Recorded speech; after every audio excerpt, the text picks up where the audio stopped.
अभी जो ये लेटेस्ट इंसिडेंट हुआ है अतुल सुभाष का, जो उन्होंने सुसाइड करी है, ये काफ़ी ज़्यादा वायरल है एंड इस पे हर कोई अपनी अपनी ओपिनियन दे रहा है।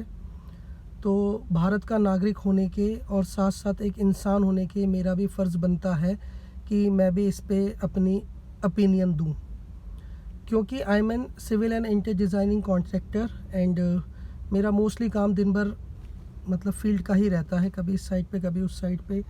तो मैं मोस्टली सड़कों पर और बाहर लोगों से ही मिलना जुलना, छोटे से लेके बड़े तक हर तरह के लेवल एंड हर तरह की प्रोफाइल के लोगों से मिलता हूँ, साथ उठना बैठना है एंड सारे काम करता हूँ। तो बेसिकली फील्ड का काम है और टेक्निकल और लॉजिकल तो है ही, फॉर ऑब्वियस कंस्ट्रक्शन का काम है, तो बगैर लॉजिक और बगैर टेक्निकलिटी के तो हो भी नहीं सकता। तो मुझे जितनी दुनियादारी की समझ है और मैं दुनिया को जिस नज़रिए से देखता हूँ, उसके बेसिस पे मैं ये कहना चाहूँगा, मैं अपनी ओपिनियन देना चाहूँगा और ये कहना चाहूँगा कि ये जो इन्होंने स्टेप लिया है सुसाइड का, ये बहुत ही गलत स्टेप लिया है, ये इनको नहीं करना चाहिए था। इसकी जगह पर और भी बहुत से रास्ते होते हैं, ठीक है। आप एक पढ़े लिखे, एक टेक्निकल आदमी हो, एक एआई इंजीनियर हो, एक सॉफ्टवेयर इंजीनियर हो, तो आपने ऑब्वियसली स्टडीज़ हैं वो हमसे ज़्यादा करी होंगी, बट आपको मतलब ऑनलाइन ज़्यादा पता होगा हमसे, बट ऑफलाइन आपको नहीं पता होगा। तो इसके लिए आपको किसी अच्छे और एक किसी मैच्योर आदमी से कंसल्ट करना चाहिए था कि ऑनलाइन के बाहर भी काफ़ी सारे रास्ते होते हैं अपने बच्चे को वापस लेने के और जो आपके साथ बुरा कर रहा है उसे सबक सिखाने के। Suicide is not the solution. आपके सुसाइड होने से आप जिस कानून व्यवस्था को आपने गलत बताया, जिस कानून व्यवस्था की आपने निंदा की, उसी कानून व्यवस्था के सहारे आप फर्दर चीज़ों को छोड़ के चले गए। जब जीते जी आप जब डिफेंस करने वाले थे, आप कुछ बोल सकते थे, किसी चीज़ को अगर कुछ गलत आती तो उसको डिफेंड कर सकते थे। उस टाइम पर अगर आपके होते हुए कानून ने अगर आपकी सहायता नहीं करी और आपको न्याय नहीं दिया, तो आप ये कैसे एक्सपेक्ट कर सकते हो कि आपके मरने के बाद कानून न्याय दे देगा। सेकंड पार्टी तो कुछ ना कुछ और स्टोरीज़ बना लेंगी और फिर कानून का वही चक्र चलेगा। Dates, proceeding, evidence, date, proceeding, evidence. जब आप जीते जी कुछ नहीं कर पाए तो मरने के बाद कैसे एक्सपेक्ट कर सकते हो कि कानून के थ्रू आपको जस्टिस मिल जाएगा। तो देखिए, इसके बहुत सारे तरीके होते हैं, ठीक है, एक ही तरीका नहीं होता। कानून और प्रशासन वो जिस तरीके से चलता है वो उसी तरीके से चलेगा जी। ना वो मेरे लिए अलग है, ना वो आपके लिए और ना किसी और के लिए। लेकिन इसके अलावा एक खुद का भी माइंडसेट होता है बंदे का, एक खुद की भी मेंटेलिटी होती है कि अगर मैं इस किसी प्रॉब्लम में फंस गया हूँ तो उससे मुझे बाहर कैसे आना है। इट्स नॉट लाइक कि आप जाके लॉयर्स के ऊपर डिपेंडेंट हो जाओ। लॉयर्स कैन ओनली डिले, ठीक है, बट लॉयर्स आपको जस्टिस नहीं दिला सकते। अगर आपने किसी का मर्डर किया है और सीसीटीवी फुटेज में आपकी रिकॉर्डिंग आ रही है, तो लॉयर्स आपका जो क्या कहते हैं, जो आपकी पनिशमेंट है उसको डिले करा सकते हैं थ्रू प्रोसीडिंग्स के, कि अभी ये प्रोसेस है, अभी वो प्रोसेस है, ये स्टेप है, वो स्टेप है, लेकिन वो आपकी सज़ा कैंसिल नहीं करा सकते। तो उनके ऊपर डिपेंडेंट या फिर ये एक्सपेक्ट करना कि वो कोई मैजिकल वैन लाएंगे और आपको सब कुछ करा देंगे, ये गलत है। उनकी भी कुछ बाउंडेशंस होती हैं, उनकी भी कुछ लिमिटेशंस होती हैं। तो वो अपने उस लिमिटेशन और अपनी उस बाउंड्री को क्रॉस करके आगे नहीं जा सकते। तो किसी के ऊपर डिपेंडेंट होना सबसे बड़ी कमज़ोरी। प्रॉब्लम में आप फंसे हो, उससे निकलना भी आपको है। आप लॉयर से लीगली सजेशंस ले सकते हो, उनकी ओपिनियन ले सकते हो और लीगलिटी में क्या क्या चीज़ हो सकती है, क्या क्या नहीं हो सकती, वो ले सकते हो। लेकिन अल्टीमेटली प्रॉब्लम आपकी थी, सॉल्यूशन भी आप ही को निकालना था। आप पहली बात तो ऐसे मैट्रिमोनियल डिस्प्यूट्स में ये सिचुएशन नहीं आनी चाहिए कि मरने की नौबत आ जाए। आपने अगर कोर्ट में केस फाइल करा है या सेकंड पार्टी ने फाइल करा है, तो सबसे पहले आपको कोर्ट की प्रोसीडिंग्स पे और कोर्ट पे और जज साहब पे ट्रस्ट करना चाहिए था। अगर आपको उन पे ट्रस्ट ही नहीं है तो फिर आपको मरना तो बिल्कुल भी नहीं चाहिए था, क्योंकि अगर जब आपको जज के ऊपर ट्रस्ट नहीं है तो फिर किसके ऊपर करोगे?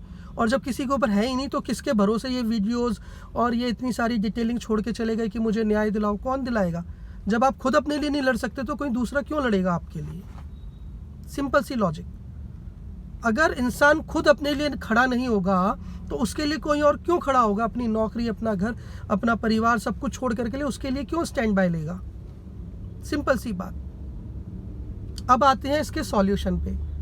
देखिए जी, मैं हमेशा यही कहता हूँ और यही सोचता हूँ और यही चाहता भी हूँ कि मैट्रिमोनियल डिस्प्यूट्स में कभी जान देने या लेने की नौबत ना आए। लेकिन कुछ सिचुएशंस बन जाती है, एक्सट्रीम लेवल पहुंच जाती है, और जैसा कि आप इस लेवल तक पहुंच ही गए थे, अगर ऐसा ही करना था तो सामने वाली पार्टी की जान लेते। रास्ते हज़ारों थे। सबसे पहले आपको थोड़ा सा अपना दिमाग इस्तेमाल करना चाहिए था। आप कोई आम इंसान नहीं थे, आप एक सॉफ्टवेयर इंजीनियर थे, और सॉफ्टवेयर इंजीनियर का माइंड बहुत ज़्यादा डेवलप होता है। आपको सबसे पहले अपने आप को फैमिली से डिसोन करना चाहिए था। उसके बाद बहुत सारे तरीके, उसमें से एक दो तरीके शेयर कर रहा हूँ मैं, ठीक है? हर चीज़ के हज़ार रास्ते होते हैं। भगवान ने प्रॉब्लम दी है तो उसका सॉल्यूशन भी दिया है, वो आपको फाइंड आउट करना है। तो सबसे पहले अपने आप को डिसोन करते। डिसोन के बाद सबसे पहले आपकी जितनी भी सेविंग थी, आपके पास जो भी पड़ी थी, उसको कैश विड्रॉ करते। कैश विड्रॉ करने के बाद आपकी जो जॉब थी उस जॉब को छोड़ देते। घर पे बैठ के या फिर घर वालों से तो डिसोन्ड हो गए, कहीं किराए पे, रेंट पे लेकर के वहाँ पे रहते और वहाँ पे कोई छोटा मोटा काम दिखा देते। तो आपका ये जो चक्र चल रहा था कि वो मांगे जा रहे हैं, आप देते जा रहे हो, मांगे जा रहे हो, देते जा रहे हो, ऑटोमेटिकली ख़त्म हो जाता।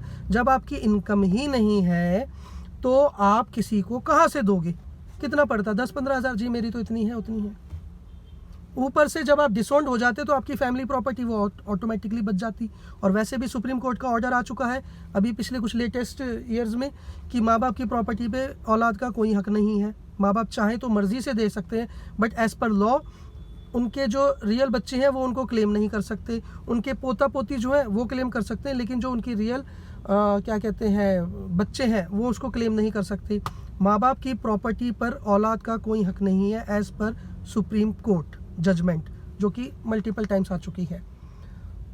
अच्छा जी, आप माँ बाप की प्रॉपर्टी आपने बचा ली, आपने अपनी, आप घर पे बैठ गए और सेविंग वगैरह के लिए आपने कैश पहले ही विड्रॉ कर चुका था साइड में रख करके। उसके बाद देखते, अगर उसके बाद आपको लगता कि कहीं ठीक जा रहा था तो वेल एंड गुड है, और अगर उसके बाद भी आपको लगता है कि चीज़ें ठीक नहीं हो रही है और दोबारा से फिर ये मरने की नौबत आ ही जाती, तो किसी भी छोटी मोटी, मतलब छोटी इन द सेंस किसी भी कोई माइनर से सेक्शन में आप जेल चले जाते कि भैया मेरे पास पैसे नहीं है, मैं क्या करूं, मैं नहीं दे पा रहा। वो आपको उठा के जेल में डाल देते, जेल में चले जाते। आप किस चीज़ में गए? आप मेंटेनेंस के पैसे नहीं दे रहे थे, आप जेल में चले गए। जेल में कितने दिन? मैं बताता हूँ तरीका। आप जेल में चले गए। जेल में जाने के बाद जब मरने मारने की नौबत ही है और अपनी औलाद के लिए करना ही पड़ेगा, तो औलाद के लिए नहीं लड़ेंगे तो किसके लिए लड़ेंगे? तो उसके बाद जेल में बैठे बैठे किसी को बाहर से पैसे देते, भिजवाते, और वो तीनों माँ बाप का सफा करवा देते। ख़त्म कहानी। आपके ऊपर क्लेम आ ही नहीं सकता था, आप तो अंदर हो जेल में, आपके पास ना कोई मोबाइल, ना कोई कुछ, आप अंदर बैठे बैठे कर सकते हो, और करने से पहले ही आपको चले जाना चाहिए था। और जहाँ वो तीनों जाते उसके बाद आपको मेंटेनेंस देने के लिए जब सेकंड पार्टी नहीं रहती तो आप मेंटेनेंस देते किसको? उसके बाद उनके जाने के कुछ दिन बाद आपका जो लॉयर है वो आपकी एप्लीकेशन वगैरह लगाता, आपकी ज़मानत की वो लगाता कि जी है, ये है, बच्चा अकेला रह गया, उसका कोई नहीं है, अब यही है, फलाना ढिमकाना। मेंटेनेंस जब जिसको देनी थी जब वही नहीं रहा तो आपकी मेंटेनेंस कुछ नहीं रही, बाहर आके आप इजीली बाहर निकल जाते, बच्चा आपका, परिवार आपका, ख़त्म कहानी। एक रास्ता। दूसरा भी बताता हूँ। दूसरा रास्ता कि जब मरने मारने तक की नौबत आ ही गई तो आप तो पैसे वाले थे,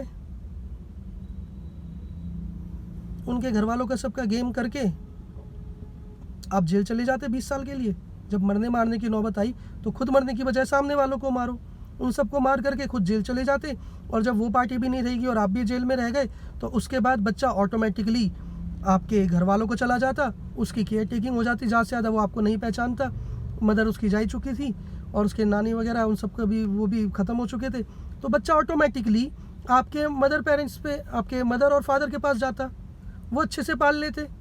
आप जाते जेल में, कम से कम आपको सेटिस्फाई तो होता कि किसी ने आपके साथ गलत किया तो आपने उसको उसकी सज़ा दे करके फिर तब अंदर आए हो। अब दुनिया से चले गए किस चीज़ में, गिल्ट में गए हो, भटकते रहोगे इधर उधर और लोगों को परेशान करोगे। भाई बहुत तरीके होते हैं, ये दूसरा तरीका था, और भी 1000 तरीके हैं। माइंडसेट चेंज करो अपना।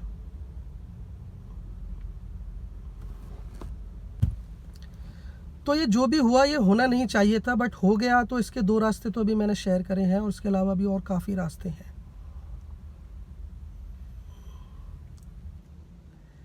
तो इसीलिए कहते हैं बच्चे को किताबी कीड़ा ना बनाओ कि उसे सिर्फ उतनी ही दुनिया दिखे जो किताबों में है, या फिर जो मतलब उसके आसपास है। दुनिया बहुत बड़ी है, हम फील्ड के आदमी हैं, हम फील्ड में इतनी दुनिया देखी है और उसके बाद भी रोज़ देखते हैं, रोज़ सीखते हैं, रोज़ अपने आप को अपग्रेड करते हैं।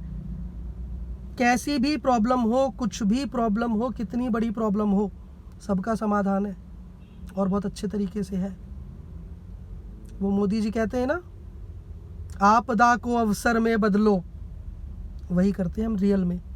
बड़ी से बड़ी प्रॉब्लम आ जाए उसको यूँ विद इन मिनट्स उसका सॉल्यूशन फाइंड करते हैं और उसको करते हैं। स्ट्रेस नहीं लेते, अरे ये आ गया अब क्या होगा, अब तो दुनिया ख़त्म हो जाएगी, अब तो मर जाएंगे, ये हो जाएगा वो हो जाएगा। कुछ नहीं होता ऐसा। ऊपर वाले ने जब लिखा है आप तभी मरोगे, और अगर ऊपर वाले ने प्रॉब्लम भेजी है तो सॉल्यूशन भी भेजा है। You just need to work out, you just need to find out, it's that simple. तो लाइफ में कभी भी गिव अप नहीं करना चाहिए। अगर कुछ प्रॉब्लम आती है, कुछ सर्कमस्टेंसेस आते हैं तो उनसे फाइट करना चाहिए, और अगर फाइट नहीं करी जा रही है तो सामने वाले को नॉकआउट कर दो, सिंपल। गिव अप नहीं करना चाहिए। Giving up on something is not an alternate. कोशिश करता हूँ मेरा ओपिनियन किसी को समझ आए, और अगली बार कोई ऐसा स्टेप लेने से पहले मेरी वीडियो देख ले और कुछ अपना माइंडसेट यूज़ करके कुछ कर सके तो बेटर है। बाकी अपनी अपनी लाइफ है और अपने अपने थॉट्स हैं, अपना अपना माइंडसेट है। किसी का माइंडसेट मरने का है, किसी का मारने का है। हम तो भैया मरने वाले नहीं हैं, हमें तो जब वो बांके बिहारी बुलाएगा हम तो तभी मरेंगे, अपनी मौत लिखवा के लाए हैं। हाँ, बाकी अगर किसी ने करा तो उसको छोड़ने वाले भी नहीं हम पैदाइशी लियो हैं। 8 नंबर है, ए से नाम है, ऊपर से अजीत है। बाकी कुछ बोलने की ज़रूरत ही नहीं है। Giving up on something is not an alternate. Fight करो, फाइट बैक करो एंड नॉकआउट करो। एंड 100 बातों की एक बात, अपनी औलाद के लिए नहीं लड़ोगे तो किसके लिए लड़ोगे। स्कूल कॉलेज में कोई यार दोस्त भूल जाता था किसी गर्लफ्रेंड के पीछे, मतलब कोई भी रीज़न होता था, लड़ने के लिए तैयार हो जाते थे। और जब अपनी औलाद के लिए नहीं लड़ोगे तो किसके लिए लड़ोगे। Fight back, fight back. किसी को भी कभी भी प्रॉब्लम हो, fight back always, never ever give up.